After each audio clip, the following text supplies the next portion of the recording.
Hello again. Once again, this is Dr. Jimmy, of course. And this is All Secrets of Halloween Horror Nights 24 Revealed. Part 3. Please do not watch this video if you have not yet watched Part 1 first, and then watch Part 2 after that. Don't watch 2 and then 1. Watch 1 and then 2, and then come back and watch 3. Do it in the proper sequence, please. Otherwise, you'll get yourself all roundabout, backwards and forwards, and get yourself lost in time like some sort of time warp. Let's do the time. No. None of that. Very well. If you have watched Part 1 and then watch Part 2, it's stay where you are and continue watching Part 3, because you're doing it correctly. Right. Now let's continue. In Parts 1 and 2, I gave some descriptions of some of the haunted houses you may be enjoying this year at Halloween Horror Nights 24, although they're all intellectual property IP houses and not original houses, sadly. But still, as I said, A&E is picking their own IPs that they wanted to do and not being forced to follow Hollywood. And in that regard, having described 5 houses already, 2 motion pictures and 2 television programs and 1 video game, the 6th house is based on a popular music act. And rather than do anything Hollywood's done before, they have decided to do a popular music act that has not yet been touched yet at Halloween Horror Nights, either on the East or West Coast. So it's not Alice Cooper or Rob Zombie, and it's not Ozzy Osbourne and Black Sabbath. It's something completely new, although it's also old because it's an act that's been around since the 70s. It's one of the great acts of horror rock. In fact, one of the greatest acts of horror rock. It is Kiss! That's right. They got together with Gene Simmons, and who of course is the man who really owns Kiss, and using his creative input, they're doing a house based on Kiss, and it's going to feature the classic Kiss characters, the personas, or the stage personas of the musicians in the band. So you'll see the demon, as portrayed by Gene Simmons, and of course the Star Child, as performed by Paul Stanley, and also the classic original Space Ace of Ace Frehley, and the cat that Peter Criss. But also there's going to be tributes to the late Eric Carr. I think he was a fox, wasn't he? What did he say? Anyway, and who's the guy with the Ankh, a sort of wizard? So some of the other Kiss characters will also appear, not just the original 4. And you'll also see a wizard or something with an Ankh, with a sort of Egyptian symbol on his face, gold.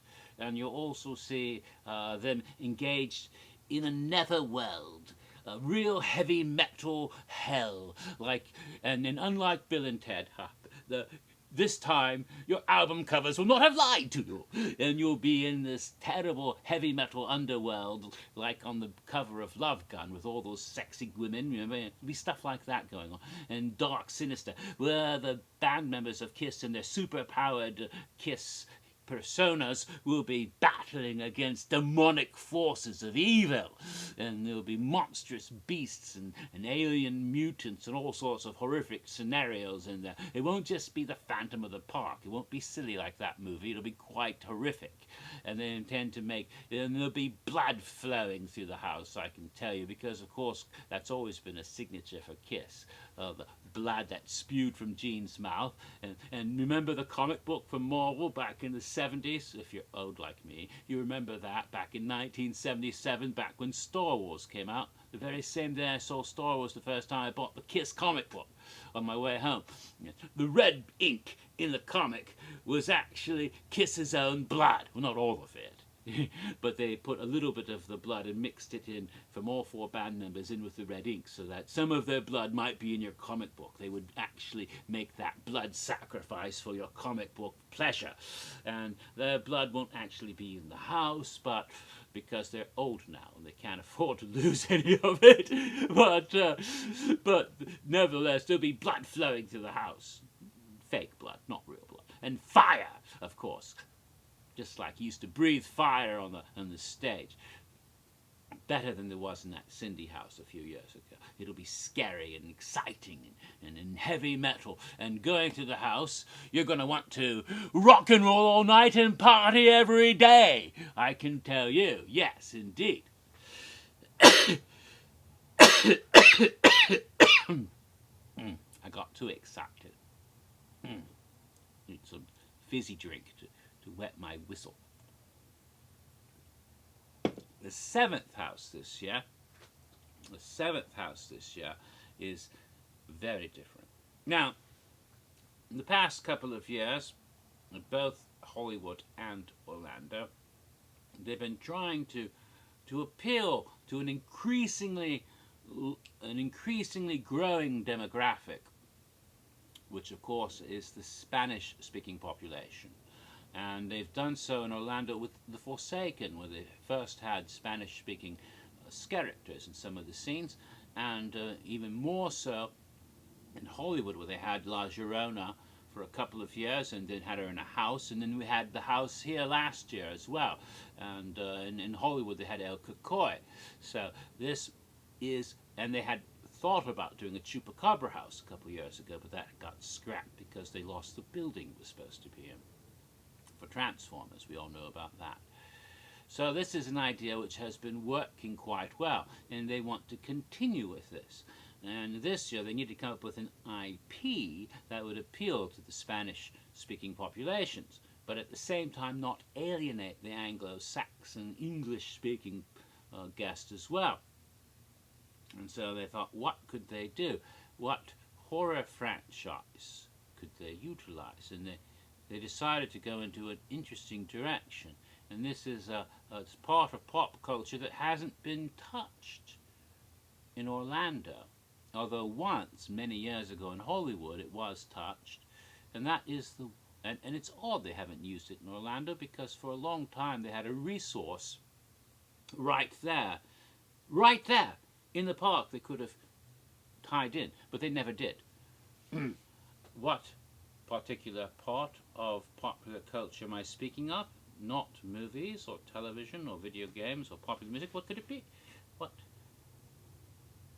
You're probably going to gag or react badly when I say it, but think about it. Don't prejudge. Professional wrestling. Oh dear, some of you go like that when I say that, but no. Think about it. Mexican professional wrestling.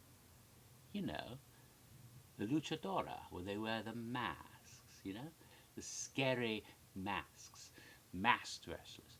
And I know some of you are going, but no, really, think about it. This particular part of Spanish culture has a connection to horror. Yes, it does.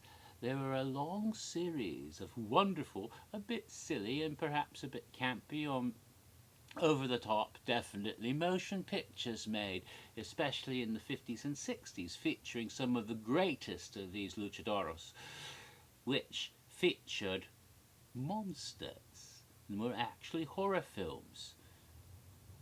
Now, they thought about taking the greatest of these and making the house around him. He will be in the house, but they realized the English-speaking, audience wouldn't get El Santo very well. So they picked the name that has a more horror tone to it, and also is the second best known of the luchadores. So we're going to have, the house is called the Blue Demon.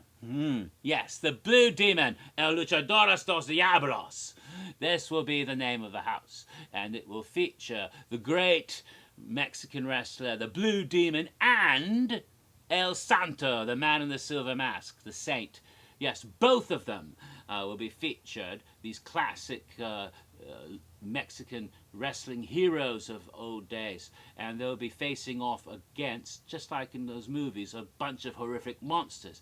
But in order to make this more in fitting with Halloween Horror Nights, these creatures they will be battling will be Spanish variations on our own classic universal monsters. Indeed. So, in addition to the two wrestlers, we're also going to be fighting up against El Hombre Lobo, the Wolfman, sort of an homage to Paul Nash's Spanish language version of the Wolfman, which was seen in many wonderful films.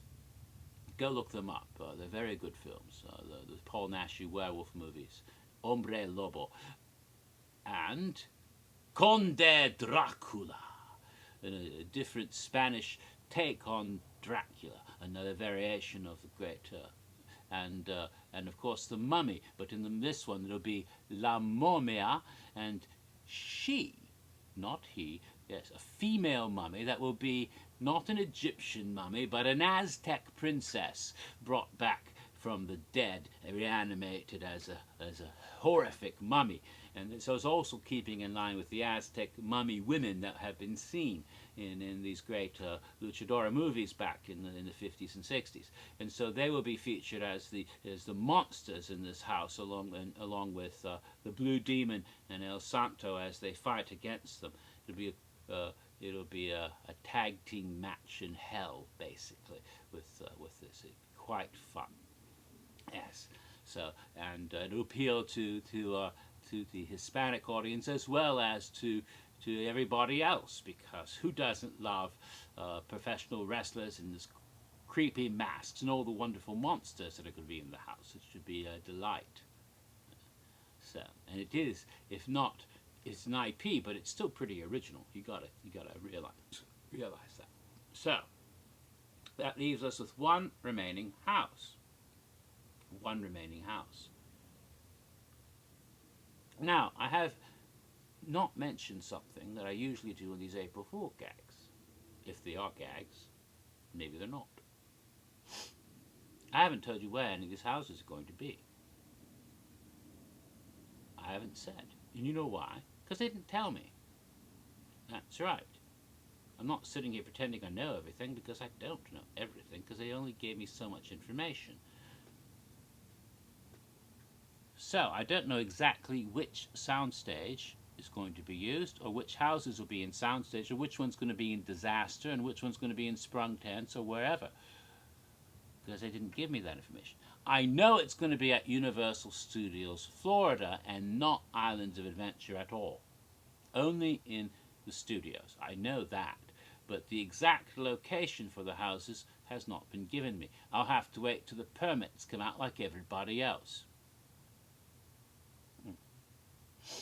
And I bring that up because there's some information about the 8th house that hasn't been completely given me, but they've given me enough, and I can interpolate it a little bit. And they were kind of hinted at something, and I think they're going to do something, and I hope they're going to do what I think they're going to do. The 8th house is Dracula. Dracula? They've done Dracula many times before. Yes, they have. In fact, they've done it. They're doing it again already in the houses I've already described, aren't they? But the 8th house will be Dracula. Universal's Dracula, they said. Universal's new Dracula. I said, oh, that's very good. Are we talking about the television program, Dracula? You know, the one that stars, what's his name, Rhys Davies? I forget the whole name. But anyway, the guy who used to play Henry VIII, you know, the hot-looking guy, and then the whole steampunk thing in that NBC television program that we saw already, and second season starts this fall. Or the new Dracula Untold movie from Universal, which is coming out later this year. And they said, yes. They say they're being very coy, and I took that as a hint, and as a clue. And this is what I think they're doing. And when I said, this is what I think you're doing, they just smiled. An evil smile that means, yeah, maybe, yeah, you know. So I think that's what's happening. I think this is going to be, for the first time in many years, a two-run house. A dual-run house, and it's going to be both. One side of the house, the NBC television Dracula, and the other side, Dracula Untold. And so when you go in the house, you can go on one side or the other, and then go back, and it's going to be like two houses in one. So it's almost like having 9 houses this year, and you get 2 different versions of Dracula for the price of one in this one glorious, enormous house. I think maybe it'll be one of the bigger sound stages. I'm not sure. That's my guess, because they didn't tell me where it's going to be. So now you might have realized, wait a minute, you get 2 versions of Dracula here, the movie Dracula, TV Dracula, but you also have El Conde Dracula, the Spanish Dracula in that Blue Demon house, and you also have Mr. Burns as Dracula in the Simpsons house. That's actually 4 different Draculas in 8 houses. Hello? Isn't that a little heavy for that, to have 4 different variations on the same character at the same event? There's a reason for that. Yes, there's a reason for that. And it has to do with something that's going on throughout the event.